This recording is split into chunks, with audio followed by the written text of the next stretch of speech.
दोस्तों, आपने देखा होगा कि कभी कभार ऐसा होता है कि चार लोग आपस में एक दूसरे की बुराई या फिर फालतू में गपशप लड़ाकर एक दूसरे की मजाक बनाते हैं। हो सकता है उनमें से कहीं ना कहीं आप भी हो। तो आज की ये प्यारी सी बात समझ लीजिए, हो सकता है आप बर्बाद होने से बच जाओ और भटके हुए मार्ग से वापस लौट आओ।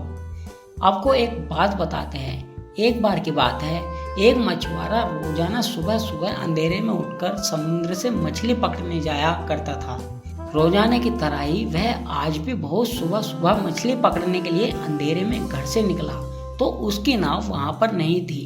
वह उदास हो गया और समुद्र के किनारे रेत के पास बैठ गया। वह नाव के बारे में सोच ही रहा था कि अचानक उसके हाथ में एक पत्थरों से भरी थैली लगी और वह सोचता सोचता उस थैली से एक एक पत्थर निकालता और उसको बहते पानी में फेंक देता।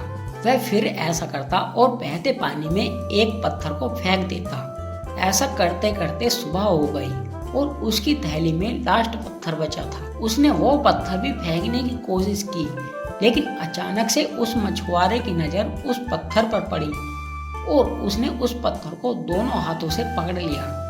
फिर क्या उसने देखा, जिसे वह एक एक पत्थर समझकर फेंक रहा था वह पत्थर नहीं, हीरा था।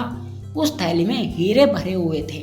उसने अंधेरे में सारे हीरे पत्थर समझकर फेंक दिए। अब वह बहुत पछताया, लेकिन फिर क्या था, वह हीरे वापस तो आने से नहीं रहे। ठीक ऐसा ही आप करते हो। आप जो अपना टाइम या दिन गपशप करने में बर्बाद कर रहे हो या ठट्टे उड़ाने में बर्बाद कर रहे हो, आपको भी किसी दिन एहसास होगा कि काश मैं अपने बीते दिन उस हीरे की थैली की तरह देख लेता या फिर बचा लेता तो आज मेरे नुकसान न होता। ठीक इसी तरह आप भी अगर अपना समय बर्बाद कर रहे हो तो उसे आज ही रोक दो।